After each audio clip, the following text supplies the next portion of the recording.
감사합니다.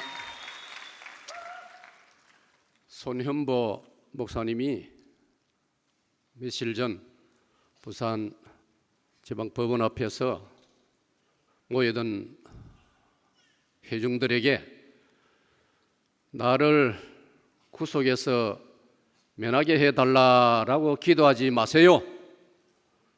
하나님의 뜻이 이루어지게 기도하십시오 라고 말씀하셨죠.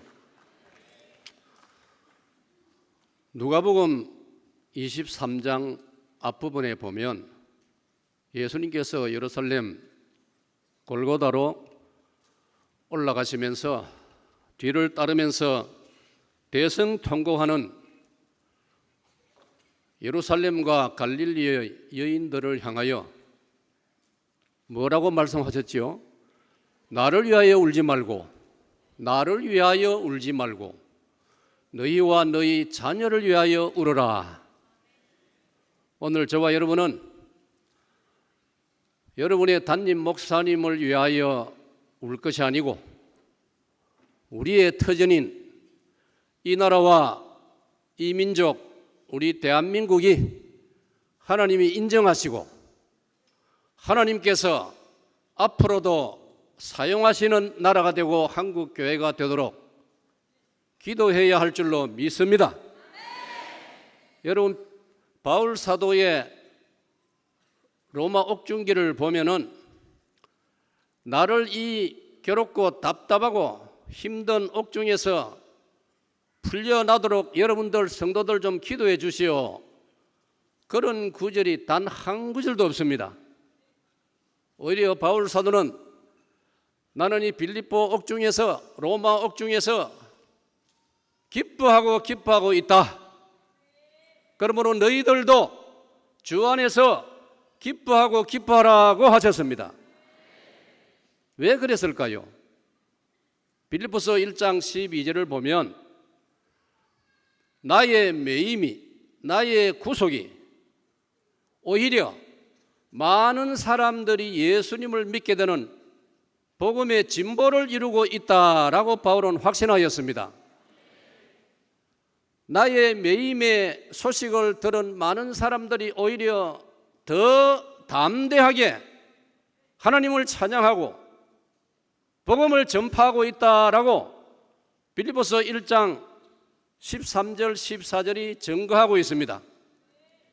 그러므로 오늘 본교회 성도 여러분들과 그리고 오늘 예배 참석하신 많은 성도들께서는 손현보 목사님을 위하여 울거나 동정심을 보낼 것이 아니라 오히려 담대하게 더 하나님의 나라를 위해서 우리가 분투할 때에 하나님이 기뻐하시고 모든 것이 합력하여 선을 이룰 줄로 믿습니다.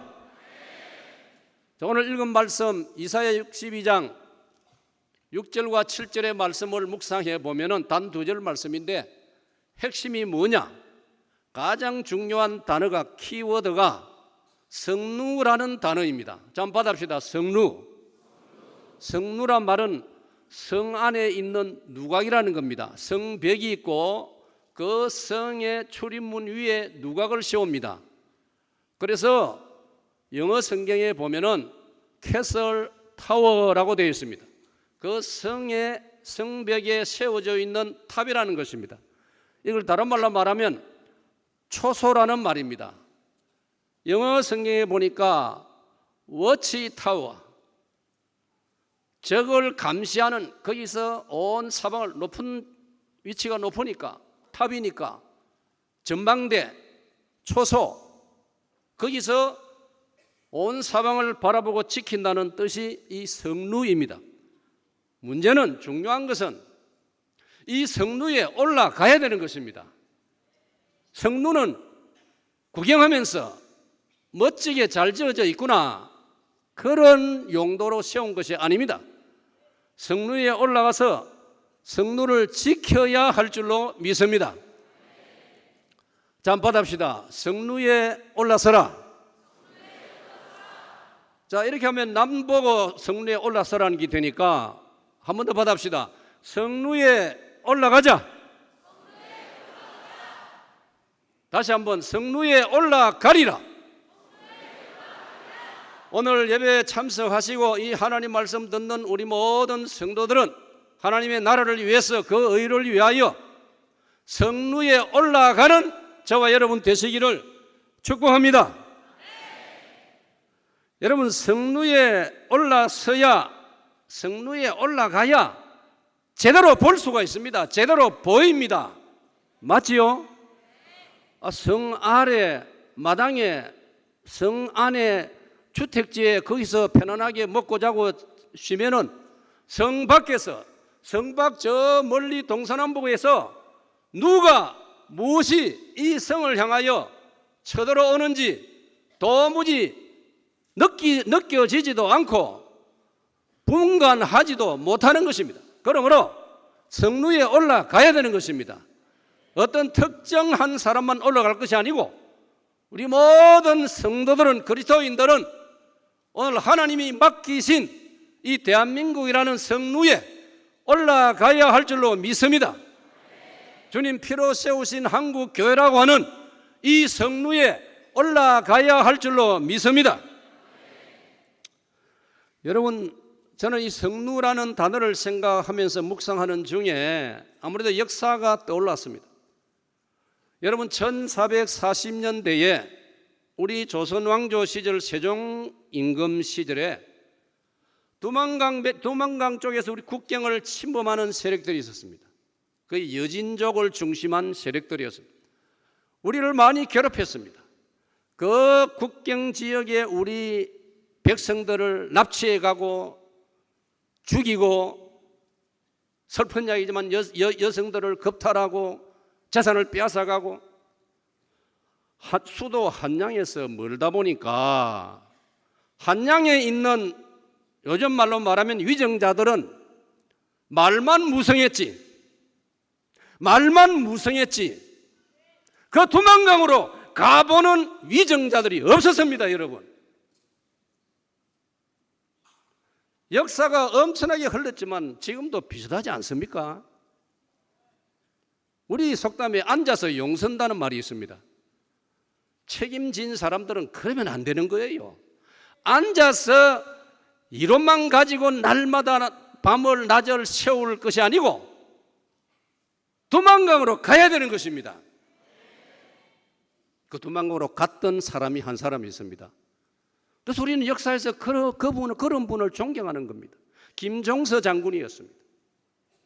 김종서 장군은 그 함경도 두만강변에 사군 육진을 설치하고, 요즘 말로 말하면 군 부대를 설치하고 성루를 세우고, 두만강 북쪽에 여진족들이 침략해 오는가 그렇지 않는가를 늘 파수병들을 세워서 지켰단 말이에요.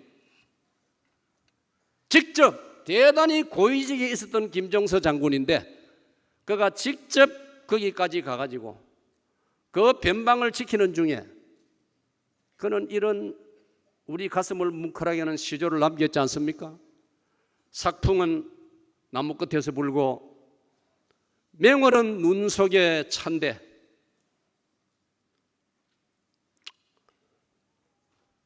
만리변성에 그 두만강변을 말하는, 국경 지역을 말하는 겁니다.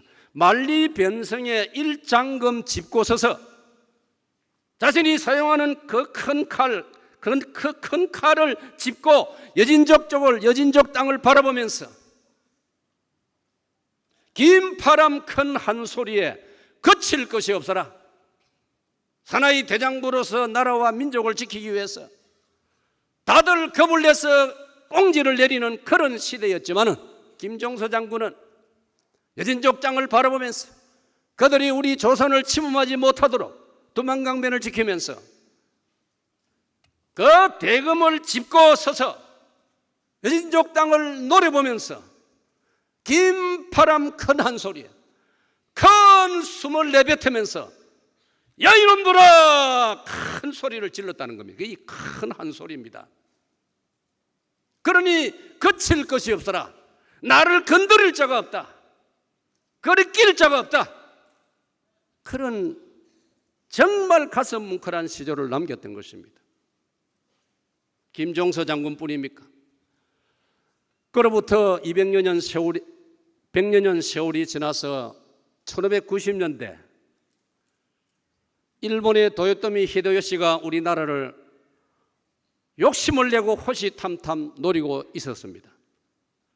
그때도 일본을 다녀온 그 사절단들의 보고가 이리저리 갈리고 그를 그 염려할 필요가 없다. 한양 조정에서는 이론만 무성했지 거기에 대해서 제대로 준비하고 대비하는 사람이 있었습니까?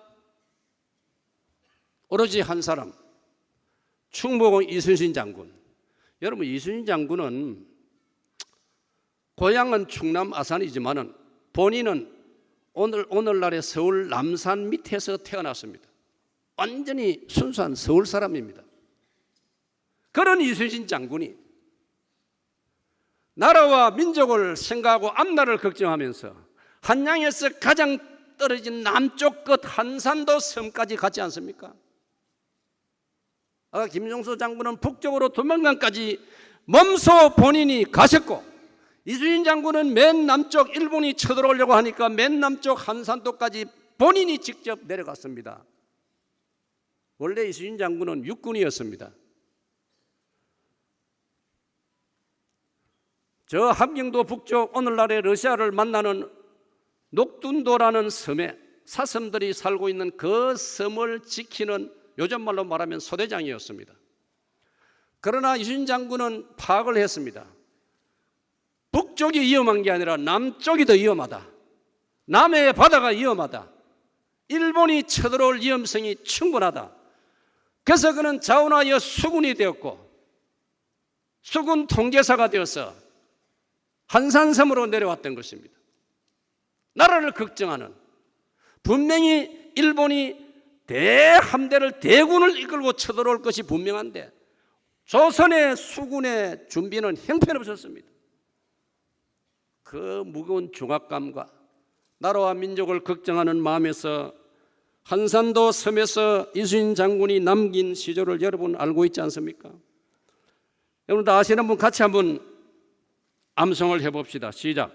한산섬 달 밝은 밤에 수루에 홀로 앉아 긴 칼 옆에 차고 깊은 씨름하는 차에 어디서 일성호가는 남의 애를 끝나니. 이순신 장군도 큰 칼을 옆에 차고 역시 수루에, 오늘 본문의 성경에 나오는 그대로 성루에 홀로 앉아 깊은 밤 사병들 잠재우고 장군이 친히 성루에 올라가서 모든 동정을 살피면서 그 떠오르는 중압감에서 떠오르는 그의 심경을 밝힌 것이 이 시조 아닙니까? 들려오는 피리 소리에 간이 끊어지는, 나라를 걱정하는 생각이 얼마나 사무쳤으면 그런 고백을 남겼습니까? 여러분, 수도 한양에 있어서는 나라의 위기 상황을 식별할 수가 없는 것입니다. 그래서 김종서 장군은 두만강까지 갔고 이순신 장군은 한산도 섬까지 내려갔던 것입니다. 그런 희생과 용기와 그런 결단으로 말미암아 이 아름다운 한반도, 오늘의 우리나라가 여기까지 지켜진 줄로 믿습니다. 여러분 생각해 보세요. 지금 2025년 지금 우리 대한민국의 성루는 어디입니까, 여러분? 여의도 국회의사당입니까? 청와대입니까? 저는 확신합니다. 오늘의 우리나라 처지를 제대로 분별하려면, 오늘의 우리나라의 상황을 제대로 분별하려면 대통령도, 장관들도, 국회의원들도, 장교들도, 판검사들도, 위정자들도, 사회의 모든 지도자들, 학교의 모든 교사들, 그리고 때가 되면은 순차적으로 온 국민들이 올라가야 할 성루가 있습니다, 여러분. 서울에 있는 가장 높은 롯데타워에 올라가는 게 중요한 게 아니에요. 나라가 어떻게 될지 걱정하면서 정말 우리가 올라가야 할 성루가 있다고요. 오늘의 그 성루가 어디입니까, 여러분? 김 목사는 생각해 보았습니다. 저는 예비역 소령 장교 출신입니다. 그래서 나라를 걱정하는 마음이 좀 더 많습니다. 내 친구들은 저를 보고 대단한 애국자라고 인정하고 있습니다. 여러분, 저한테 전화 걸면 애국가가 나옵니다. 저는 처음부터 애국가를 넣었습니다.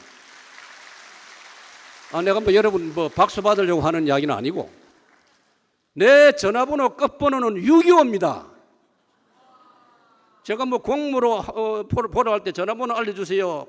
직원들이 물으면 0625 625를 잊지 마세요. 딱 말해줍니다, 여러분. 저만 그리 해야 됩니까? 백척간도에 서 있는 이 한반도 대한민국을 지키려면 우리 5천만 국민이 다 이런 정신을 가져야 하지 않겠습니까, 여러분?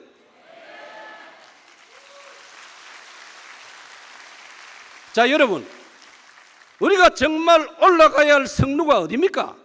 가서 역사를, 오늘의 현실을 둘러보고 느끼고 생각하고 기도의 제목을 찾을 수 있는 성루가 있다니까요. 여러분, 그건 첫 번째로 GOP 휴전선입니다. 여러분 가운데 휴전선을 견학한 분이 있습니까? 저는 군생활 만 3년 동안 휴전선에서 근무했습니다. 대단하지 않습니까? 저는 제 마음에 광주 상무대 육군보병학교를 수료하면서 제 마음에, 주여, 기왕 내가 3년 군복무를 해야 되는데 내 고향 김해 공병학교나 부산에서 근무하기 싫습니다. 거기 갔다 와서 군대 갔다 왔다 소리 할 수 있겠느냐 말이에요. 놀다가 온 거지. 들으면 좀 자기들 서서히 생각하겠지만, 주여, 기왕 군대 갈 거 사나이로 태어나서 김종서 장군, 이수인 장군을 생각하면 휴전선으로 보내주세요. 기도 응답 받았습니다. 할렐루야. 그래서 철원의 3사단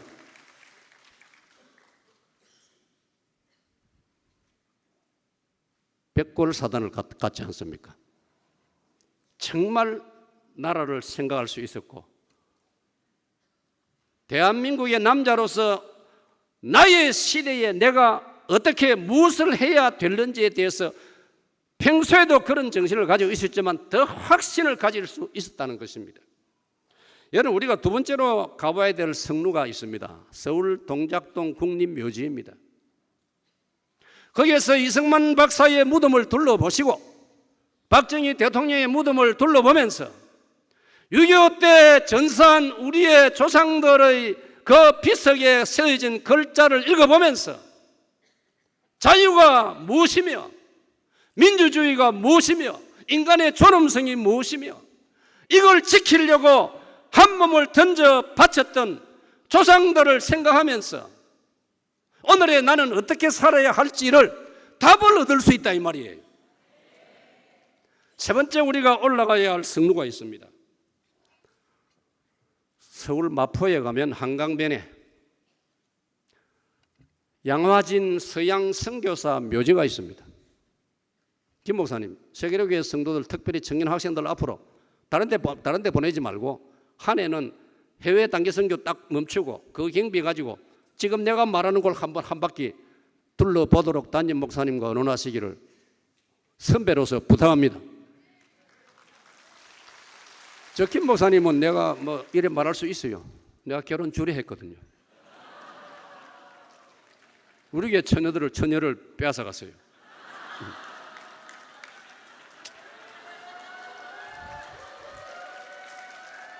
저래 봐도 상당히 엉큼한 분입니다.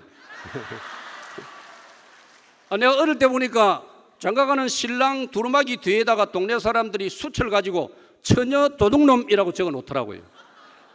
요즘 아이들은 잘 모르는 이야기입니다. 이런 이야기를 내가 한 번씩 해줘야 여러분이 역사를 아는 거예요.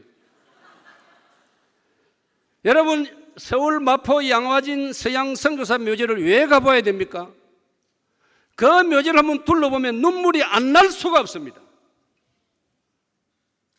연세대학교를 세우고 강화문에 세문안교회를 세우신 언더우드 선교사님, 26살의 젊은 나이로 그 멀고 먼 태평양을 배를 타고 고생하면서 건너와서 이 땅에 복음을 전하고 학교를 세우고 병원을 세우고 어두웠던 우리 민족을 일깨운 분들이 서양 선교사들입니다. 여러분, 사람이 역사를 기억해야 되고 은혜를 알아야 됩니다.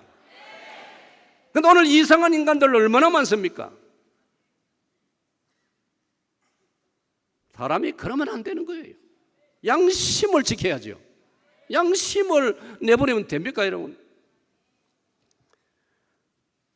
네 번째로 우리가 올라가야 할 성루가 있습니다. 여러분, 이럴 경우에는 높은 탑이 아니고 가서 보아야 될 증거를 우리가 지금 말하고 있는 거예요. 그것도 성루란 말이에요. 네 번째가 뭔지 혹 맞추는 사람. 우리 선 목사님과 오늘 여러분들 보니까, 목사님 보니까 퀴즈 내가지고 상품 주고 아이스크림 사모라고 그러대요. 나도 여러분에게 오늘 얼마나 줄 용의가 있습니다. 자, 이 강사 김 목사가 질문하는 네 번째 올라가야 할 성루가 무엇인지 추측해서 맞추는 사람 손 들고 대답해 보세요. 아이고, 그것도 맞기는 맞는데, 그래 말하면 나는 또 내가 심무한 부산의 사익동교회 내가 이럴 거거든. 그거는 좀 정답이 되기가 좀 어려워요. 자, 여기 끝입니다. 더 이상은 안 됩니다. 부산 대연동 유엔묘지라고 대답한 사람 손 드세요.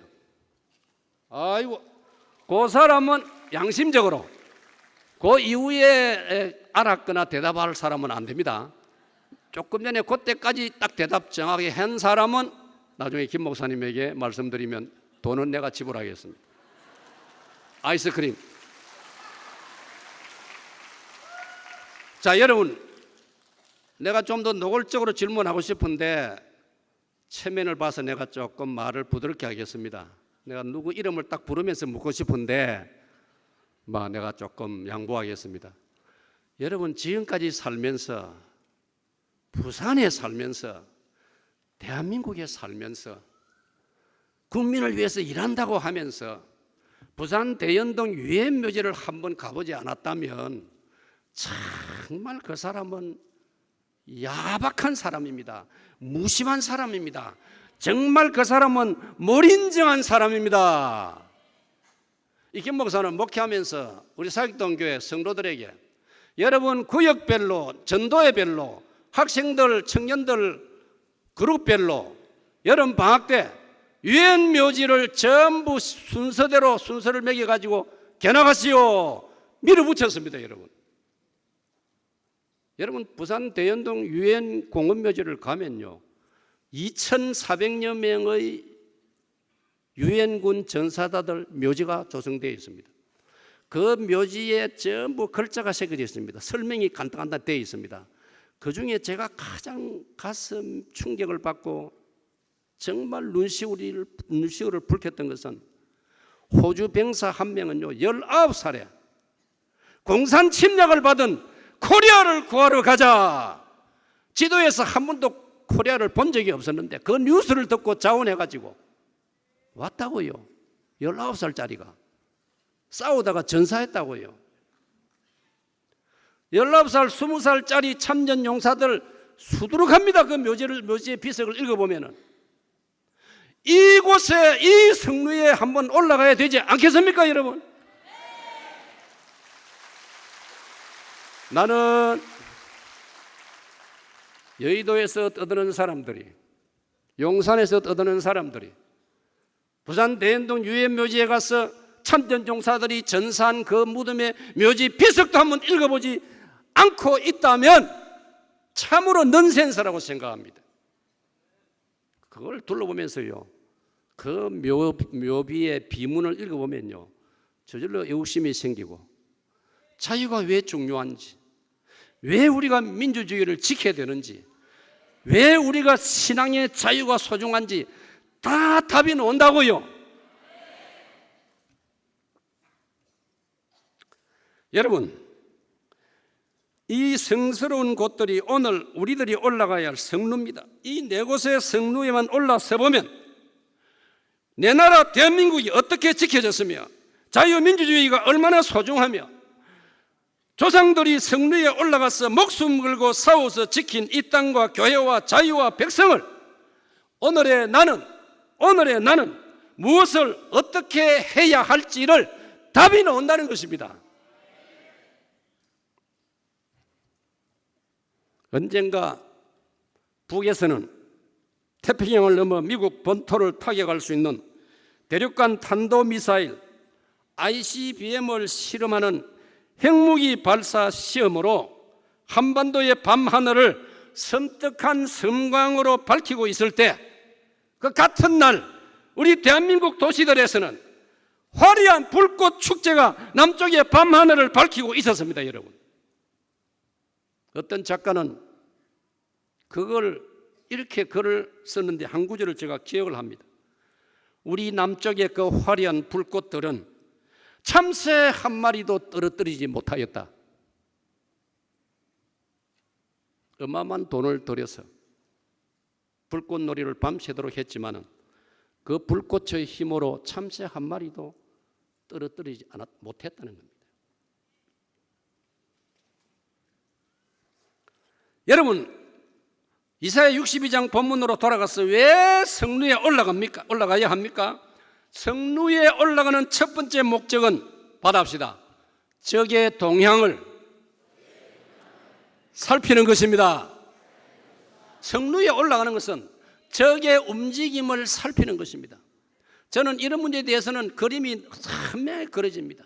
아까 말한 대로 저는 백골 3사단 휴전선에서 근무했기 때문에 그 휴전 철조망이 여러분 서쪽부터 동쪽까지 길이가 155마일입니다.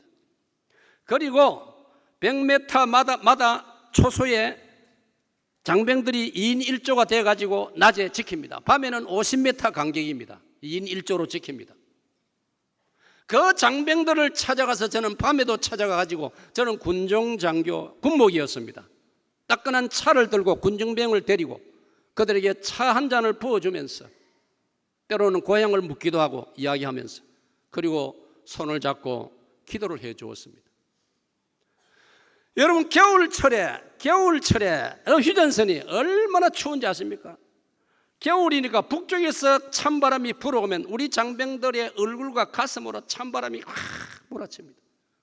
북한군들은 북쪽에서 우리를 남쪽을 보고 근무를 하니까 자기들은 등으로 바람을 맞지 않습니까? 이런 얘기 여러분 처음 들어보죠? 제가 이래봬도 관찰력이 좀 있거든요. 참 내가 억울하더라고요. 우리 장병들은 북풍을 바로 맞아야 되고 저쪽 녀석들은 말이지 등으로 맞으니까 훨씬 견디기 쉽지 않습니까? 저는 그러면서 장병들을 손을 잡고 기도합니다. 주여, 우리 이 아름다운 청년 우리 장병들이 기왕 그 당시는 3년 근무입니다. 제 경험으로는요 3년쯤 근무해야 제대로 군인이 됩니다. 그런데 지금 이게 뭡니까? 북한 군인들은 평균 10년 이상 10에서 13년을 근무하는데 나 이것도 정말 마음에 안 들어요. 국민들이 각성한다면 내 자식이지만은 3년 근무시켜 주세요 라고 해야 됩니다. 세계로교회 청년들 아멘입니까? 세계로교회 청년들은 3년 해도 뭐 아무 이의가 없을 거예요. 사랑하는 여러분, 그래서 저는 기도했어요. 하나님이시여, 우리 장병들이 여기서가 아니고 기왕 고생할 것 자유민주주의 대한민국으로 통일되어서 압록강 두만강에서 중국 쪽을 바라보고 국경을 지키는 날을 하루속히 주시옵소서. 할렐루야. 오늘 우리 대한민국에 여러분 국회나 뭐 대통령이나 이런 비전을 꿈을 좀 가져야 되지 않겠습니까? 언제까지 이렇게 살 겁니까 여러분? 북한 동포를 제대로 구출해가지고 2200만 북한 동포도 사람답게 살아야 되지 않겠습니까 여러분? 하나님의 형상으로 지음받은 소중한 인간인데, 하나님의 형상이란 말은 인간의 존엄성을 말하는 거예요. Human rights, 인간의 하나님이 주신 권리를 말하는, 인권을 말하는 거예요. 북한 사람도 우리와 똑같은 한민족인데 사람답게 살아봐야 하지 않겠습니까?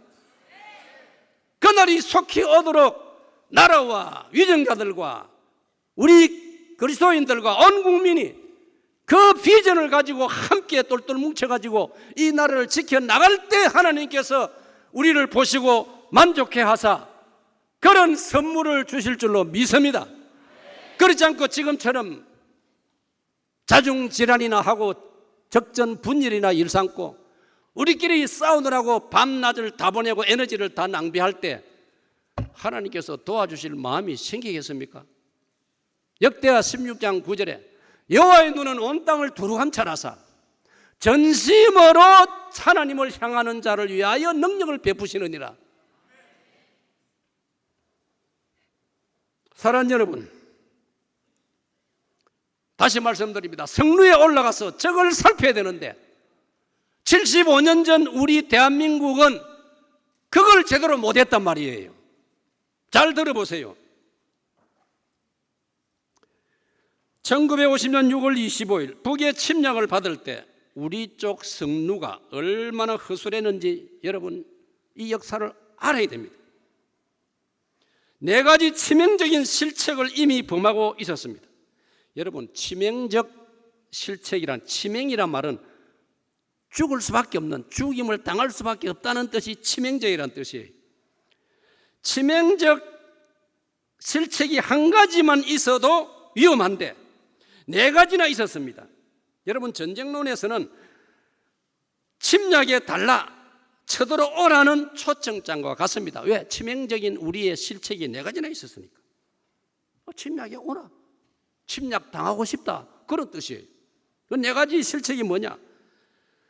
75년 전에 우리 대한민국이 정치 권력 쟁탈전으로 해방 전국은 극히 혼란스럽고 군사적인 준비는 그의 북에 비해서 초등학생 수준인데 1949년 11월 6.25 7달 전에 6.25 7, 8달 전에 한국에 있던 미군들이 돌아가 버렸습니다. 미군이 철수해 버렸습니다. 보니까 한국에 희망이 없단 말이에요. 저희들끼리 싸우고 있으니까 민주주의를 할 가망이 안 보이니까 우리가 헛된 희생하고 싶지 않다, 철수해 버린 겁니다. 그리고 우리가 지킬 선은 일본과 필리핀을 중심한 이쪽만 지킨다. 거기 미국 국무장관 에치선이 선포한 에치선 라인입니다. 두 번째 실책이 뭔지 아세요? 당시는 농촌 인구가 전 인구의 70%이던 시절이라 우리 국군의 3분의 1가량이 농촌 출신 군인들이기 때문에 모심기철 부모님 농사 도우라고 농번기 휴가를 주어서 고향으로 다 보내버렸습니다. 그런데 6.25 터져버렸단 말이에요. 그래서 사흘 만에 수도 서울이 짓밟힌 겁니다. 4번째 실책이 뭔지 아세요? 그 중에서도 그나마 뛰어난 청년 장교들로 구성된 육군 정보국에서는 북의 군사적 움직임이 심상치 않다고 군 상부에 수차례 긴급 보고를 올렸지만은 당시의 군 지휘부는 주목하지 않았습니다. 오히려 1950년 6.25 하루 전 6월 24일 토요일 오후에 용산에서 국군회관 낙성식을 열고 있었습니다. 4번째 실책, 국민들도 마찬가지입니다. 해방의 기쁨에 그 정서가 그냥 있어가지고 이제는 살판 났다, 이런 의식이 전 국민에게 있었습니다. 그래서 1950년 6월 25일 그날은 우리로 말하면 주일이었습니다. 일요일이었습니다. 그날따라 날씨는 맑고 무척 더웠는데 서울 한강 백사장에는 수만 명의 서울 시민들이 휴일 물놀이를 즐기고 있었습니다. 여러분, 이런데도 오늘 우리 사회 이상한 인간들이 북침서를 주장하고 있지 않습니까? 정말 못된 인간들입니다, 여러분. 그러니 1950년 6월에 우리나라 성루는 허약하기 짝이 없었고 텅텅 비어 있었습니다. 그러므로 38선 남침을 당한 사흘 만에 수도 서울이 짓밟히고 말았지 않습니까? 그렇습니다. 성루의 첫 번째 목적은 적 동향을 살피는 것입니다. 적 동향을 잘 살피려면 무엇보다도 여러분, 적 동향을 잘 살피려면 성루에 올라가도 이게 없으면 안 됩니다. 시력이 뛰어나야 되고 통찰력이 뛰어나야 되고 분별력과 판단력이 탁월해야 할 줄로 믿습니다. 성경은 이렇게 말씀합니다. 베드로전서 4장 7절. 그러므로 만물의 마지막이 가까웠으니 그러므로 너희는 정신을 차리고 근신하여 기도하라. 받합시다. 정신을 차리고 근신하여. 흥청망청 아이고 살기 좋다, 안전하다, 좋다, 그럴 때가 아니라 이 말이에요. 눈을 부릅뜨고 긴장하고 2025년 오늘의 국제 정세를 바라보면서 하나님이 축복으로 주신 이 자유와 이 아름다운 민주주의와 대한민국과 한국교회를 눈을 부릅뜨고 지켜야 할 줄로 믿습니다. 여러분, 오늘 우리 대한민국의 대통령, 위정자들, 군대, 국민들이 대한민국이라는 성루에 서서 적의 동향을 통찰해내는 능력은 몇 점쯤 될까요? 70점, 50점, 30점. 관심들을 어디에 두고 있는지 참으로 걱정입니다. 예수님께서 이렇게 말씀하신 적이 있습니다. 마태복음 6장 22절에 잘 들어보세요. 눈은 몸의 등불이니, 눈은 몸의 등불이니, 그러므로 내 눈이 성하면 온몸이 밝을 것이요.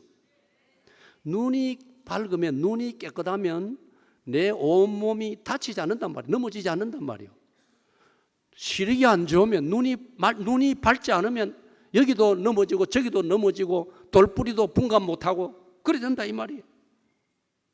그래서 23절에는 눈이 나쁘면 온몸이 어두울 것이라. 나를 책임져야 되는 위정자들의 시력과 통찰력이 어두우면 온 나라가, 온 백성이 고통을 당한다 이 말이에요. 여러분, 대한민국의 성루를 제대로 지키지 못하면 나라도 백성도 어두워질 수밖에 없는 것입니다. 대한민국을 지탱하고 대한민국이 지켜야 하는 가치는 자유민주주의요 인간 존엄입니다. 받합시다. 자유민주주의, 인간 존엄, 사람 생명 하나를 소중히 여겨. 자유민주주의, 신앙의 자유, 언론의 자유, 표현의 자유, 이거 없이 우리가 어떻게 살 수 있습니까? 이것은 모든 인류를 안전하게 하고 안전하게 하는 보편적인 진리요 상식입니다. 이것의 출처는 성경이고 성경의 출처는 하나님이신 줄로 믿습니다. 그러므로 하나님이 시키시는 대로, 이게 십계명이요 율법이요 성경 말씀입니다. 여러분, 다른 게 사실은 필요 없어요. 도덕책도 필요 없고, 사실은요 성경 한 것만 있으면 제대로 한 인간으로서 살 수 있는 줄로 믿습니다. 성경 한 것만 있으면 우리 사회가, 우리 대한민국이 제대로 굴러갈 줄 믿습니다. 제가 역사책을 읽어보니까요, 어느 날 인도 왕이 영국 빅토리아 여왕의 초청을 받아서 런던으로 갔습니다.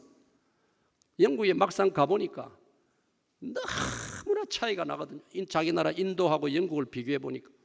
그래서 인도 왕이 영국 빅토리아 여왕에게 질문을 했어요. 왕이시여, 영국은 어떻게 해서 이렇게 위대한 나라가 되었습니까? 그때 빅토리아 여왕이 자기 그 룸에 탁자 위에 놓여있는 성경을 가리키면서 저 책이 오늘의 우리 영국을 만들었습니다. 할렐루야. 이게 빅토리아 여왕의 고백이라니까요. 오늘 사랑하는 여러분, 이제 말씀을 맺습니다. 성루에 서 있는 파수꾼은, 성루에 올라간 파수꾼은 저 앞에서, 자기가 바라보는 저 앞에서 서성이는 자들이 적인지 아군인지를 정확하게 식별해내야 하는 줄로 믿습니다. 그 통찰력을 가져야 되는 겁니다. 왜? 슬프게도 귀찮게도 이 세상은 좋은 사람만 있는 게 아니기 때문입니다. 예수님 말씀했지 않습니까? 요한복음 10장 10절 도적이 오는 것은 죽이고 멸망시키려는 것뿐이요 내가 온 것은 예수님이 온 것은 사람으로 생명을 얻게 하고 생명을 주되 더 풍성히 주려 함이니라. 할렐루야. 여러분은 인생을 살면서 가장 슬픈 단어가 무엇인지 아십니까? 적전분열, 자중질환, 제살 갉아먹기, 자식별할 줄 모르는 것. 자, 오늘의 본 말씀을 다시 한번 읽겠습니다. 이사야 62장 6절 7절 시작. 예루살렘이여 내가 너의 성벽 위에 파수꾼을 세우고 그들로 하여금 주야로 계속 잠잠하지 않게 하며 너희 여호와로 기억하시게 하는 자들아 너희는 쉬지 말며 또 여호와께서 예루살렘을 세워 세상에서 찬송을 받게 하시기까지 그로 쉬지 못하시게 하라. 우리가 성루에 올라가서 하나님이 선물로 올라가신 이 자유민주주의 대한민국을 눈을 부릅뜨고 지키려고 최선을 다할 때 우리나라 조상들이 남긴 속담도 하늘은 누구를 돕는다고요? 스스로 돕는 자를 돕는다고요. 우리가 눈을 부릅뜨고 성루에 올라가서 이 아름다운 대한민국 금수강산을 눈물로 기도하면서 땀 흘리면서 최선을 다해서 지킬 때 하나님도 기뻐하사 이 땅과 우리 대한민국과 우리 한국교회를 지켜주실 줄로 믿습니다. 이 믿음을 가지고 용기 있게 살아가는 여러분들 되시기를 축복합니다.